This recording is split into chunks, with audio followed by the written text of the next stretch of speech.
Senhor presidente, senhoras e senhores deputados, galeria, imprensa. Senhor presidente, inicialmente queria parabenizar hoje os profissionais, os bibliotecários, pelo seu dia.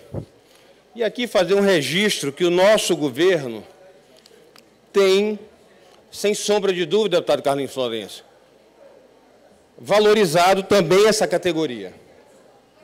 Hoje pela manhã eu até vi uma reportagem no Bom Dia Mirante, salvo engano, onde fez algumas colocações, algumas matérias sobre o Farol de Saber, que é uma ação, realmente, é um projeto, deputada Andréa, de 20 anos, que infelizmente não foi preservado. Até mesmo quem criou deixou depois que ele se deteriorasse. Mas agora o nosso governo, e aqui ressaltando o trabalho do secretário Felipe Camarão e do secretário Diego Galdino, tem feito um investimento forte na recuperação dessas estruturas importantes para a nossa cultura e para a formação acadêmica dos nossos jovens. Então, aqui foram entregues já os faróis de Barreirinha, Lago Verde, Belágua, Mirador, Peritoró, em São Luís, o do Renascença e o do Anjo da Guarda, e no futuro bem breve, vamos, desse mês ainda, inaugurar mais 10, Paulo Ramos, Rosário, São José de Ribamar, Presidente Vargas, São Luís Gonzaga, Pirapemas, Buriti Bravo, Paraibano, São João do Sota, Passagem Franca, Chapadinha, Codó. Um investimento grande de mais de 2,5 milhões de reais, que, além disso, nós agora estamos trabalhando para levar a internet para todos esses faróis de saber, essas bibliotecas, que tenho certeza que serão uma forma de incentivar a nossa cultura. Também, no mesma linha, o Estado anunciou, o secretário, e aprovado aqui no orçamento, aprovado por esta casa o orçamento, a previsão de um concurso para bibliotecários e um seletivo um concurso feito pela SEDUC e um seletivo feito pela Secretaria de Cultura, deputado Levi, para que esses dispositivos culturais sejam administrados por profissionais desse segmento.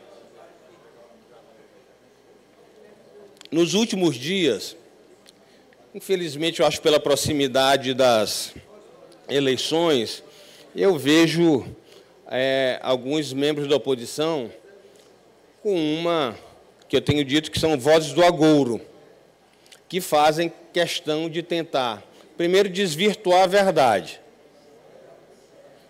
e depois fazerem previsões que não têm o menor fundamento. E aqui eu queria ressaltar a parte positiva do nosso governo. Primeiro, a cidade de São Luís, deputado André, depois de muitos e muitos anos, sai da lista das cidades mais violentas do Brasil e do mundo. E é importante que a gente ressalte, é a única capital do Nordeste que conseguiu esse feito. E isso não é por acaso. Isso é resultado de uma política séria e de um investimento, o maior da história do nosso Estado em segurança pública. E que agora nós começamos a colher os frutos. E tenho certeza que não é só isso, né? Nós também podemos ver que os índices de violência, em todos eles, nós tivemos uma melhora. E, com certeza, não é o que ainda desejamos, mas estamos no caminho certo e tenho certeza que chegamos a uma realidade bem diferente do resto do país, que, infelizmente, hoje se vê envolvido praticamente numa guerra urbana. Exemplo, aqui nós temos de Fortaleza, temos do Rio de Janeiro, com intervenção militar, o que é lamentável. Outro fato importante também no segmento da cultura. E é sempre importante que a gente faça comparações. O Maranhão hoje pode se orgulhar de pagar os melhores salários do país. E aqui a gente pode pegar como exemplo o estado de São Paulo, que é o estado mais rico do Brasil. e que sempre serve de modelo para alguns de administração.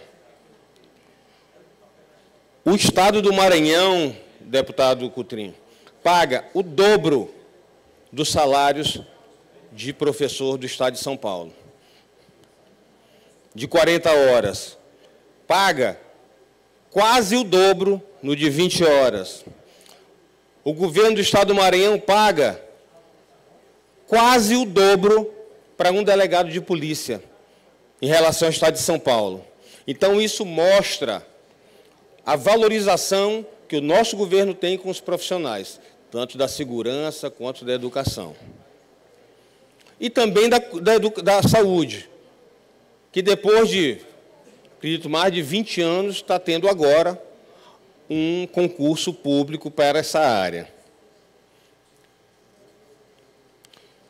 Queria também ressaltar, e essa de forma mais enfática, porque eu vejo muito em alguns meios de comunicação ligados à oposição, a questão, deputada Andréia, de que o Maranhão estaria mal financeiramente, que a saúde do Maranhão está mal.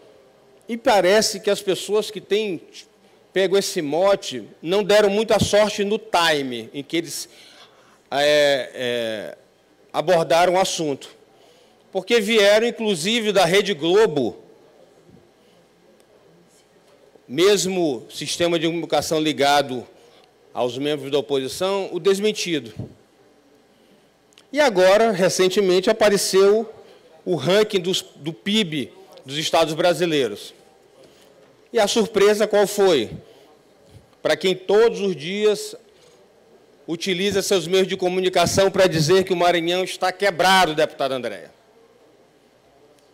O Maranhão, maior PIB, maior crescimento do PIB do país.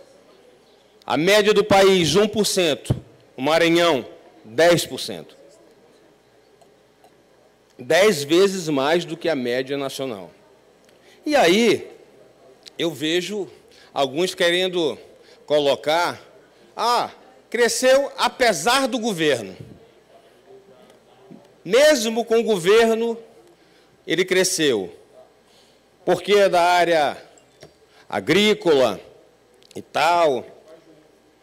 Só que se esquecem de dizer que esse segmento cresceu e teve um incentivo fiscal importante do governo,